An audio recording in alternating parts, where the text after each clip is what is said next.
Okay, my name is Mauro Cozzani, and I come from La Spezia, Italy.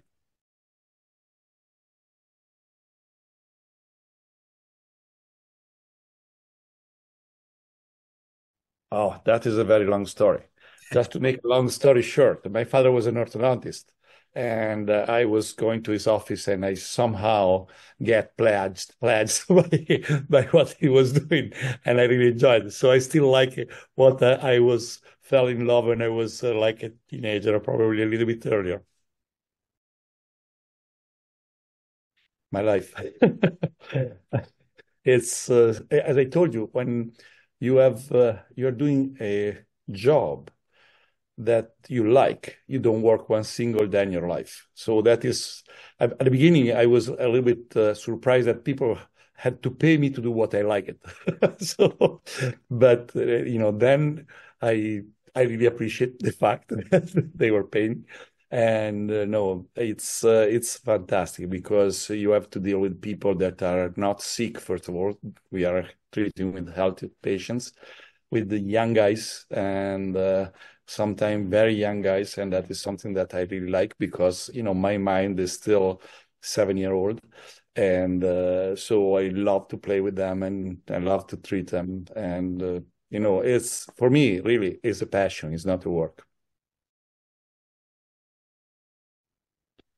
Okay, that is something that is for me also not on a very important thing because what we do, we try to make teenagers accept themselves. Make them more sure. They smile. They come into the office. Sometimes they don't smile. They start smiling, and we know that is a very important period of their life to create a person. And so for me, it's very important. And it's also important for adults. People that sometimes they didn't smile for 30, 35 years, and then they start smiling. I mean, it's for me a great satisfaction to make people smile. Maybe it's a small satisfaction. I'm not saving life, but we are not talking about quantity of life, but the quality of life, we can do something. Oh, of course, I was a great high school athlete. No, just kidding. Just kidding. I love boating. I love boating. I like boating in any kind of situation, sailboat, motorboat, powerboat, whatever it is. I like to be on the Mediterranean Sea. I was born on the Mediterranean, and that is something that is in my blood. It's the one that you don't like. So it's sometimes you do a case because you have to do it, and you know that it's not what you would like to do, but sometimes you have to respect within the ontological limit what the patient is asking you. And so you're doing something and you do that you could do something better. So that is something that I don't like because but you have to do it. You have to do it because, you cannot always go for the best. Sometimes the best is not possible.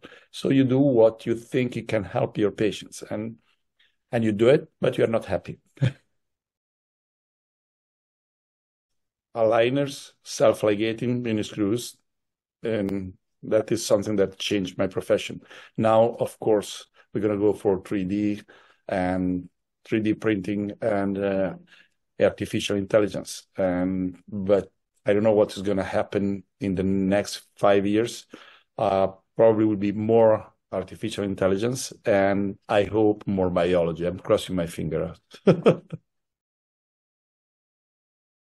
Wow. Uh, I don't know. I mean, this is very difficult. If I would bet a bucks on something, I will do it on artificial intelligence and uh, distance, distance control of patients. How do you call it? Distal, medicine that that we have now something that with the a iPhone or I'm sorry, a smartphone, you can, and that is something that for sure is going to go on. Uh, because I was publishing, I like clinical stuff. So I was publishing something and I keep publishing and I keep publishing. And, Bob came to me and said, why don't you do something? And then like master, what is that? Master clinicians. And then I said, I was really, really, embarrassed and shocked when I thought I was below the mean. So, and that after that, we have a very good relationship. And, he asked me to be in the editorial board. For me, it was a very, very, a great honor, let's say. I mean, to me, is the only clinical journal and that is completely clinical that you can find in the market. So it's unique. There is nothing else, because usually other journals, they are going for impact factor, they are going for academians, they're looking for research. If you are a normal clinician, you are interested in having information, you have to go for evidence-based, of course, and we do it. But sometimes you are also interested in something that in the other journals you cannot find, like,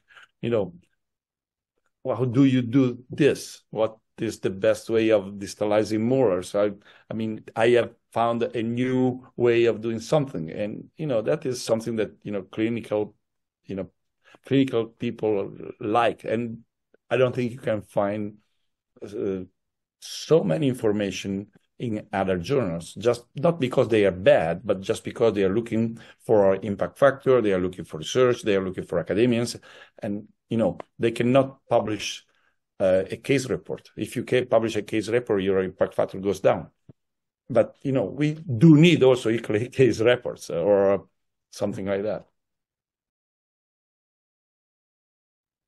It's I think it's still the journal that is the most read journal by, I don't know if it used to be, at least. I don't know if it is the same, but it's very important. It's something that allowed you to be up to date. I don't think everybody can go around and go to all the meetings that there are.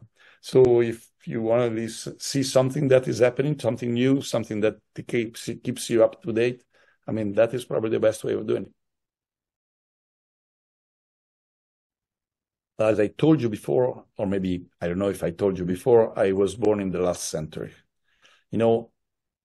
I am not really, really happy about what's happening on the web. If we are not looking for likes or for followers, we are somehow professionals, and we should follow some rule from the ethical point of view. The difference between JCO or social, JCO as referees, somebody is checking what you're doing.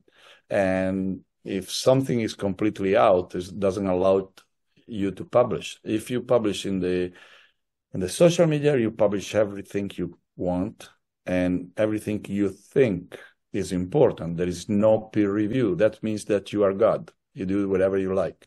And it's not nice from patients don't know what is good. And they are not able to see what is good. So as soon as you put the 6 teeth aligned, they are happy, they put a like. But, in the right profession, that should not happen. I don't think that, oncologists will publish something about their patients. And we are a little bit, softer, lighter than oncologists. But still, we are professional, and we should act as professionals. Yes, I did learn a lot from the clinical point of view. I did a lot from the human point of view. Being on the editorial board is be part of the team, and Bob was fantastic, and Dr. Neil Kravitz is still going on the same way. And there are people that both of them, they were working very hard. I'm seeing what Neil is doing now, as I'm impressed. So it's an example and it's fantastic to be part of the team.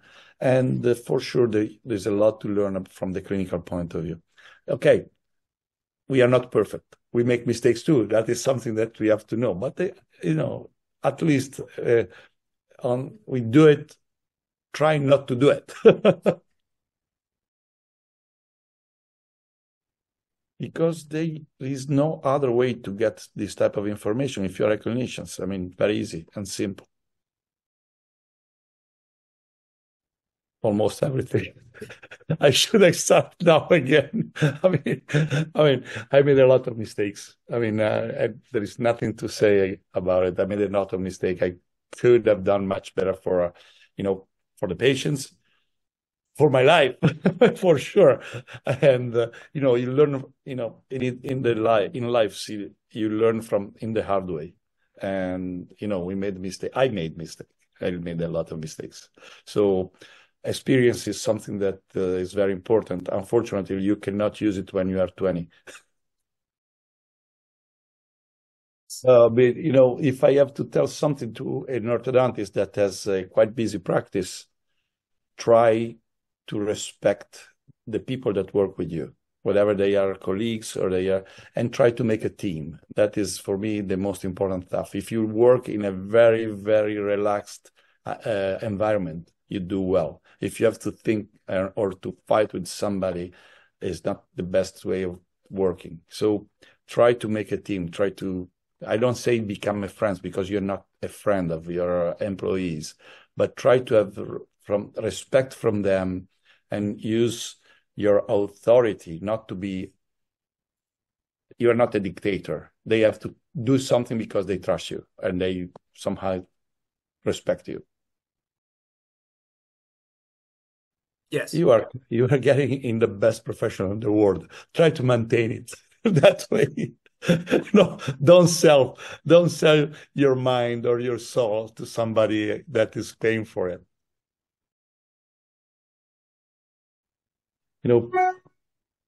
I was born in last century, so for me, when I think orthodontics, I always think about wire and brackets. So, and now I know that I should think about something else. Let's say, don't give a clinical pearl. Let's say that if I have to say something to the new generation, that I learned, okay, use your brain, think.